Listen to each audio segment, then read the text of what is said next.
let's go and talk about the United States, because those of us Trump supporters were excited yesterday when we saw CNN admitting that maybe MAGA is coming back again, make America great again. So what's happening with the gubernatorials? What happened? Yes, so these are elections that take place outside the mainstream election year, and that is because in the US, they don't have, all the states have different calendars because they run the federal system. So different states have different times that they do their elections. And this is one of the years in which certain states have their elections to elect their governors, to elect their state legislatures, to elect their city mayors. So for instance, you know, these DCs that we are appointed, they are elected. And so this is the time that they do all of that.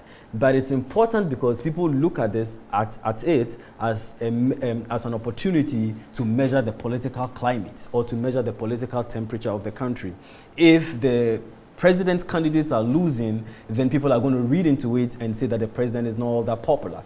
If he's winning, it is also a sign of confidence in what the president is doing. And so that's really the importance of all of this. And then there are the midterm elections too, which happen before the 4-year term. The midterm elections are also an opportunity to test the pulse of how well the congressmen or the parliamentarians or lawmakers are doing. So this is really what happened. And one of the big storylines coming out of there is that one of the states, Virginia, which is a big bellwether state, a major state within the politics of the country, went for their election to elect a governor, which is kind of like the minister of the region. Well, the Democrats who are holding the presidency now lost that election, and everybody thought they were going to win. In fact, the incumbent governor of Virginia, Terry McAuliffe, is a Democrat. And so people were expecting, he was the chairman of Bill Clinton's campaign. He was a major figure in Hillary's campaign, and he's chaired the Democratic National Committee. So people were expecting him to win. But then the Republican comes from nowhere. In fact, the Republican who won is a businessman. He's never contested any election at all. And then he was able to win there. And that is what people are reading into and saying that, well, you know what? And this is somebody who, he really didn't tie himself to Trump, but Trump endorsed him. And people look at that and see that the Democrats are in trouble, because one of the big things that the Democrats did was to stake their agenda on Trump. That Trump was so bad, he was so odd as a president that we need to get him out. Now Trump is no more there, and they don't have any other message, I mean, apart from being anti-Trump. And that is what is really hurting them, because, I mean, they've played the Trump card, they've overplayed it, and the voters need real issues to vote on. And because of that, the Democrats lost that particular race. What is happening in the Democratic Party now? The reason why we put Clinton here, we are reading that there's a tussle in the Democratic Party in terms of philosophy. What is happening with Biden? Okay, so the thing is that, so there are two parties in the US, the Democrats and then the Republicans. The Democrats hold the presidency now, so we have a Democratic president. The Republicans are out of power. But even within the Democratic Party, now that they have to rule, or now that they have to govern, there are fissures within the party because some of the people within the party want them to go big. You know, these are the people who say go big or go home. Let's totally reform the healthcare. Let's totally reform education. Let's totally build infrastructure. Let's reform the police system. They are the people who say defund the police, the climate change, and overturning everything that Trump had done. Others say that no, the country is big and they are diverse. There's a diverse population. And we need the middle or the center to always stay on course. And these are the moderates who say that, no, let's look at the debt.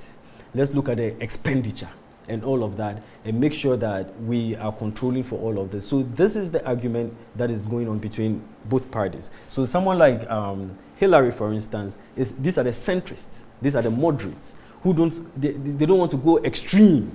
They just want to be in the middle, bringing Republican views, Democratic views together and looking for a middle ground. And that is the kind of person the current president is, who is Joe Biden. So that's Joe Biden for you. He's a centrist, he's a moderate, he doesn't like to go too big. But the progressives, I'm going to skip Kamala. No, you don't have to skip Kamala. What's he? What does he represent? Kamala is very difficult to define because, you know, she comes into politics as a lawmaker, as a lawyer, as a legal person. And so, and of course she's black, all right? So is she truly philosophically black? Because I've seen articles where black people are denouncing her. Yes. Yeah. So she's not your typical Jesse Jackson or Reverend Al Sharpton kind of black person, you know. So, and that's why she sits very well with Joe Biden, because she's also a centrist in one way or the other. Okay. The reason why I was skipping here was that I was going to compare them to the progressives. And then we can come back. Yes, and then we so can we'll skip come Trump back. as well? Yeah, we'll skip. Yeah, exactly. Who are these? So these are progressive gang. These are, you know, very young, new. Are they senators? Fresh. Yes, they are all senators. Including this lady? Yeah. Really? Yeah. Some of them are most of them are in the House of Representatives, actually. Okay. But they're all long. So they call it the House? Yes, the House of Representatives. So, and they represent the What new. are their names? So who are they? So this is Alexandra Ocasio-Cortez. From where? Oh, sorry. She's from New York. Yep. And then we have Ilhan Omar of Minnesota. So she has a very nice immigrant story from Somalia. Her parents come from Somalia, go and settle in Minnesota, and then she runs for office, and then she wins. We also have Ayanna Pressley. Where's Ayanna? Ayanna Pressley of Massachusetts, a very blue state. And then the last one is Rashid Tlaib. No, this Ayanna and this Rashida. She has this Ayanna. Yeah, this Ayanna. This Rashida. Yes. Muslim. Yes, she has. I think some Pakistani background in there. Okay. And so this represents current America. These four ladies. Yes, in a way, you know, the young, female, the gender wave that came, and also the immigrant story. You know, the black immigrant story. Latino immigrant story, and then the the Arab story. You know, so this is what America is, and these people are saying that these voices have to be heard at the table. And so most of America, though, which is wide, sees this as a little bit too extreme and a little bit, you know, too much, and so they are saying, no, let's do this gradually. So these are the extreme left. The extreme left. Those who are pushing Biden to come all the way to the left. All the way to the left. Okay. Yes. But these are Barack Obama people, aren't they? Not really. I mean, they are Michelle Obama people then? Sort of, yes. Yes. In more ways, yes. Okay. Yeah, this wave came after Obama. Let's move on and see what we got. Okay. So who are these then? They are the same people. Oh, the same group of people. You know, you're asking me if they are lawmakers. Yes. You know, because they look funky, they look young. Yes. So this is the official this is them. photograph. Yes, this is them performing the official function. Exactly. This is too. Is dark? Let's see. Yes, for health reasons, she had to cut her hair for. I understand, but who is this here? That's what I'm saying, for health reasons. Oh, so she's cut. So this one is always cut her hair. Yes, yeah. And this is who? This is Ilhan Omar. The Somali background. Yeah. Okay. Yeah. All right. So this is them. Yeah. This okay, is great. them. But then this Alexandra Cortez. So this is them performing their official duties. Let's move on. Yeah. Okay. So I think that's and then these are some of the, you know, you were asking me, you were trying to understand why they are fighting within the Democratic Party. Yes. So these are the centrists. These are the typical white moderates, you know, who democratic moderates. Yeah, center left. Center left. You know, so they are almost coming to the center. Yes. So agreeing with Republican values in some instances. Yes, because in their states, you know, they probably have a large percentage of Republicans in there, but they were able to appeal to them, and then they won. But is it not also a contamination that is that is fueled by the desire to win votes, which is thought of as cheap in politics, that instead of standing where you stand, you contaminate yourself just so that you win votes. Is that not what is happening? Is that not how they will be seeing the centuries, that you are a left-wing politician? Be a left-wing politician. That means some fundamental things. Right. Health, abortion, those are basic left-wing.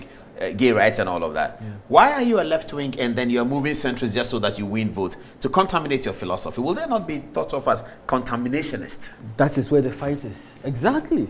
Exactly what the others are saying. That we have to stay true to the progressive liberal agenda.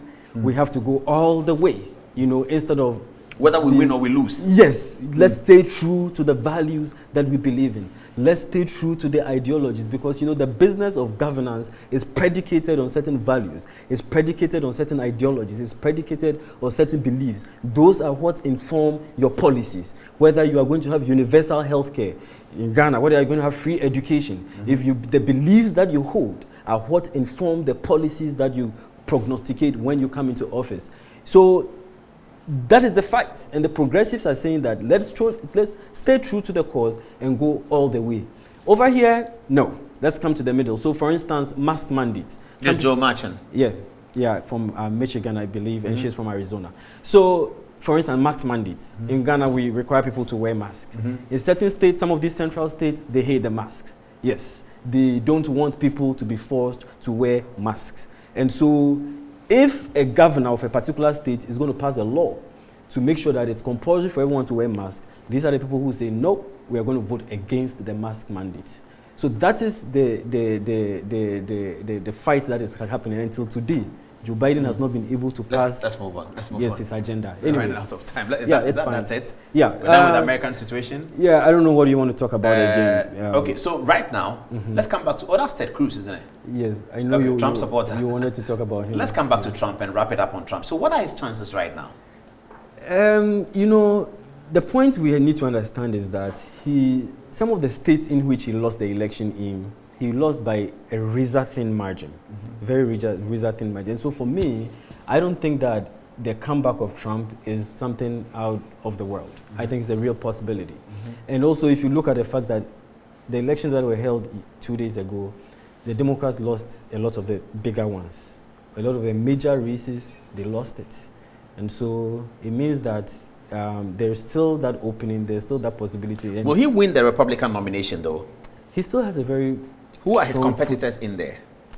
So far, nobody has really come up. Yep. Okay. No name is... So, how old is he going to be, by the way? Probably... I mean, he was 77? I need to check. No, he's 75 now. Yeah. I probably need to check that. I'm not sure. So he's going to be about 76, maybe 74 now. Yes. He's going to be 76 when the elections run. Right. Do Americans worry about that? Age? Well, Joe Biden is, I think, even older. 77, yeah. So I don't think that should be an issue at all.